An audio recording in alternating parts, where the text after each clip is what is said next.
All right, so you've brought in all these articles about Warren Buffett. It seems like, I don't know, Yeah. Wall Street is going crazy right now. It's a real sugar Yeah. rush. Like everyone's mainlining the bull market right now. Record highs, everyone's saying buy, buy, buy. Totally. And then you've got Buffett.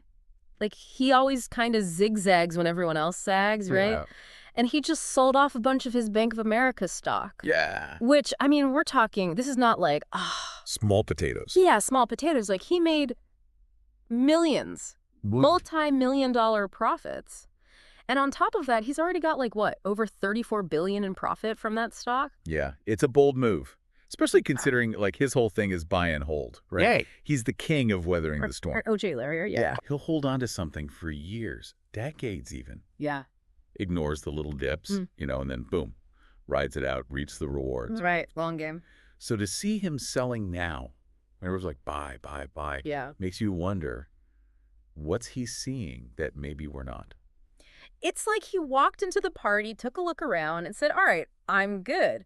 Took his $140 billion from selling that Bank of America stock since July, which is, by the way, more than he even sent to buy in the first place. Right. So it really makes you wonder, like, is he losing his touch? Yeah. Or is everyone else missing something big here? It's a real head scratcher. I mean, there are a few ways to look at this. Yeah. I mean, one possibility is that, maybe he's just not convinced this boom is going to last. Think back to the dot-com bubble. Oh, yeah. Everyone's going nuts for internet stocks. Yeah. Like their GeoCities page was their ticket to early retirement. Exactly. It's the future. It's only going up from here. We all know how that turned out. Yeah. Splat. Yeah. Certain sectors just get overvalued, and then, boom, correction time. Right. Prices plummet because people suddenly realize, oh, wait a minute, this is nuts. Right. And one of the articles you gave me, it actually mentioned that some people are worried about, a new tech bubble. Oh, really? Yeah. Interesting. Even comparing it to, like, SpaceX and all that. Wow. So maybe Buffett's seeing some echoes of the dot-com era in all of this, you know what I mean? Yeah. And he's like, time to cash out. Yeah.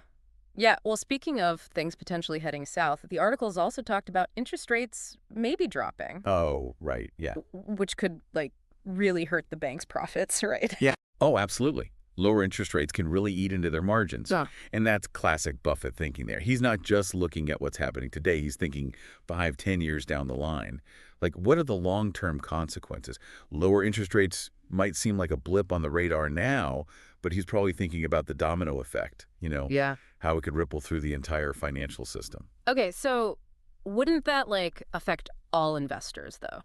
You know what I mean? Like, if lower interest rates are bad news for banks, why wouldn't everyone be selling? So it's not like some kind of universal sell signal then, more like Buffett's got his own, like, personal weather vane or something. Yeah, exactly. It's all about different investors, right? Everyone's got different goals, different comfort levels, what we call risk tolerance. Risk tolerance, right. Like how much you're willing to stomach your investments, potentially taking a dip. Right. What freaks out Buffett might not even be a blip for someone else. Okay, so are we talking, like, digging a bunker in the backyard level of freak out? Should we be stuffing cash in our mattresses? Or... I'd say hold off on the bunker supplies for now. Okay. Panic selling. Rarely a good look. Remember those articles you dug up? They mentioned a bunch of other factors at play, too. Right. Like, we can't forget about geopolitics. That whole Israel-Palestine thing, that's heating up again. Yeah. And that can send shockwaves through the market, even if you're, like, nowhere near those regions. Yeah, for sure. One of the articles called it a new phase of the war, which kind of sends chills down your spine, right? Like, even if you're miles inland, you can feel that tension. Exactly. And on top of all that, we've got the U.S. housing market cooling down. Yeah. Home sales hit an 11-month low. Some people, they might brush it off, just a flip, right? All right. But for someone like Buffett, who's always got his eye on the long game, that could be a sign of a bigger slowdown on the way. Yeah. And actually, speaking of, different perspectives, one article mentioned Brian Belsky. Remember him? Always super bullish. Yeah. He's still predicting the S&P 500 is going to hit 6 to 100. So, I mean, talk about mixed messages. On the one hand, we got champagne popping record highs, analysts predicting sunshine and rainbows. But then you've got Buffett hitting the brakes. Whispers about shaky interest rates, international conflicts. Like, if you're just trying to, figure out what to do with your money, where do you even start? Well, that's the million-dollar question, isn't it? And that's where, using your brain really comes in handy. Don't just latch on to one thing. Right. No single indicator is going to tell you the whole story. Zoom out. Look at the big picture. connect the dots. Right. But maybe even more important, you got to know yourself. How much risk can you handle? What are you actually hoping to get out of your investments? It's like that saying, ask two economists for advice, you get three different opinions. Yeah. Exactly. It's all about interpretation. Take Brian Belsky, for example. Right. His whole S&P 500 to the moon Right. prediction. That might sound amazing if you're all in on a bull market, but then you got firms like Morgan and Goldman. They're usually a little more cautious. Yeah. Right. They might be looking at those potential interest rate cuts in Europe or the long-term fallout from all that geopolitical stuff and be like, not so fast. So even the experts don't have like a magic crystal ball. They just have different ways of reading Tea leaves. the tea leaves. Exactly. It's like we're all strapped into the same roller coaster, but Some people are loving it. yeah. Throwing their hands up, screaming their heads off. And then others are like, Like knuckling it. yeah, just holding on for dear life. Uh-huh. And you know what? They're both right to feel the way they do. That's why, I mean, the big takeaway here is you got to figure out your own investing philosophy, Yeah, right? right. What are you even trying to do? How much risk are you actually comfortable with?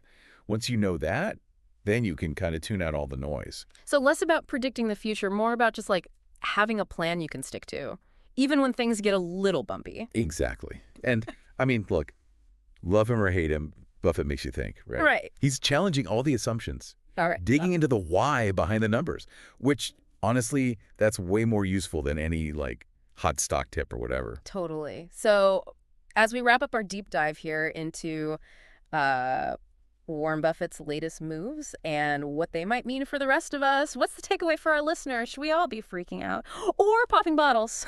I'd say maybe put the champagne on ice for now. And maybe keep some antacids handy, just in case. Okay. Investing is a marathon, not a sprint. Stay informed, obviously. But don't let the little ups and downs make you do anything rash. Most of the time, that's just your emotions talking, not your brain.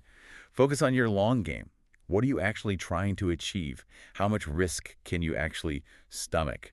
And hey, if you're not sure, talk to a financial advisor. They can help you cut through all the noise, figure out what you're actually trying to do, and come up with a plan that works for you. Yeah, it's like having a guide, right? When you're navigating some crazy terrain. I've seen it all before, so. Exactly. So as we wrap up here, it really feels like the big question is Buffett being overly cautious? Or is he onto something that everyone else is missing? I guess only time will tell. I guess so.